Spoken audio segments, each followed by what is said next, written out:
90 দশকের আগে মানুষের জীবনযাত্রা আর এখনকার মানুষের জীবনযাত্রা কি পরিমাণ পার্থক্য এখনকার ছেলেমেয়েরা তা জানি না।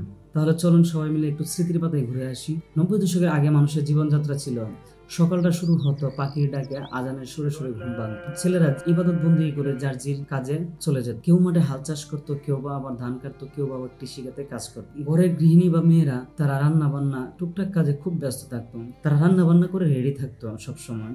ঘরের ছেলে মানুষ অথবা মুরব্বীরা মাঠ থেকে কাজ শেষে যখন ঘরে আসতো তখন ফুল ফ্যামিলি একসাথে পাটাতনে বসে গল্প করতে করতে খাবার দাবার খেত। বর্তমান মানুষের জীবনযাত্রা শুরুটা হয় যখন মানুষ ঘুম থেকে ওঠে, তখন মোবাইল স্ক্রল করতে করতে ঘুম থেকে ওঠে। যখন সন্ধ্যা নামলে পাড়ার প্রতিটি ঘরে জ্বলে উঠতো হারিকেন আর রেডিওর সুর। আগে এখনকার মতো এত অ্যাভেলেবল মোবাইল বা প্রযুক্তি ছিল না, সেহেতু মোবাইল বা টিভি সিডি এইগুলোর পরিমাণ খুবই কম ছিল। আগের মানুষের ঘরে অ্যাভেলেবল এত টিভি থাকতো না। দেখা যায় গ্রামে 2-1টি ঘরের মধ্যে টিভি থাকতো, তাও আবার নিয়ম করে সময় মতো যে কোনো ছবি বা কোনো কিছু পরিচালনা হতো, আর গভীর আগ্রহে মানুষ এগুলোর জন্য অপেক্ষা করত। এখন প্রত্যেকটা ঘরে ঘরে প্রযুক্তির প্রতিফলনে সবার ঘরে মোবাইল টিভি এগুলোর কোনো কিছুর অভাব নাই। আর তখনকার জামানায় 90 দশকের আগে ছিল একটা টিভি, একটা ট্যাব বা রেডিও, এগুলা মানুষ ভাড়া করে এনে দেখতো। আগে যখন এক গ্রামের মধ্যে একটা টিভি আনতো তখন 2-3 গ্রাম বা অনেক গ্রামগুলা মিলে এসে ওই টিভি গুলো সিডি দেখার জন্য বসে থাকতো আর খুব আগ্রহ নিয়ে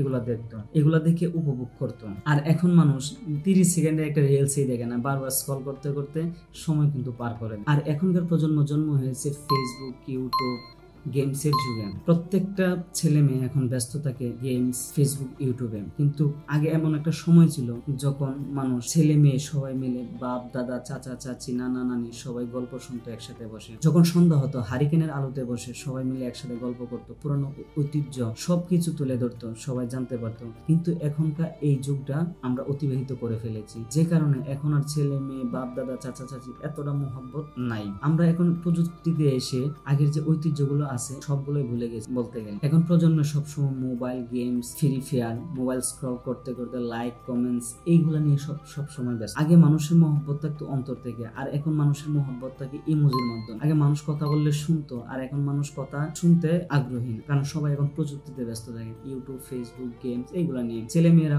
আগে একসাথে বসে গল্প করতো, পুরানো ঐতিহ্য জানতো, আর এখন ছেলে মেয়েরা বসে ফ্রি ফায়ার, পাবজি বিভিন্ন গেমস খেলাতেই ব্যস্ত থাকে। একটা সময় ছিল যখন সন্ধ্যা নামলেই প্রত্যেকটি পাড়া মহল্লায় ঘরে ঘরে জ্বলতো রাস, ইচ্ছা, যাত্রাপালা, বিভিন্ন কিছু। কিন্তু এইগুলা এখন আর নেই। আগে পরিবারের সবাই একসাথে মিলেমিশে থাকাই ছিল।